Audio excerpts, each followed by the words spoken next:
How to change your TikTok Gmail account.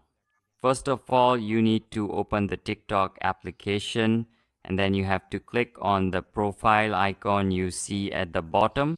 From here, you will need to carefully click on these three distinct lines that you currently see displayed and then proceed to navigate to the settings and privacy section. After that, you absolutely have to click on the account option. This icon that you see here, and from here, you need to click on account information. From here, you need to click on it. This email option that you see here, you need to click on it and then select this option, change email addresses, and click on it.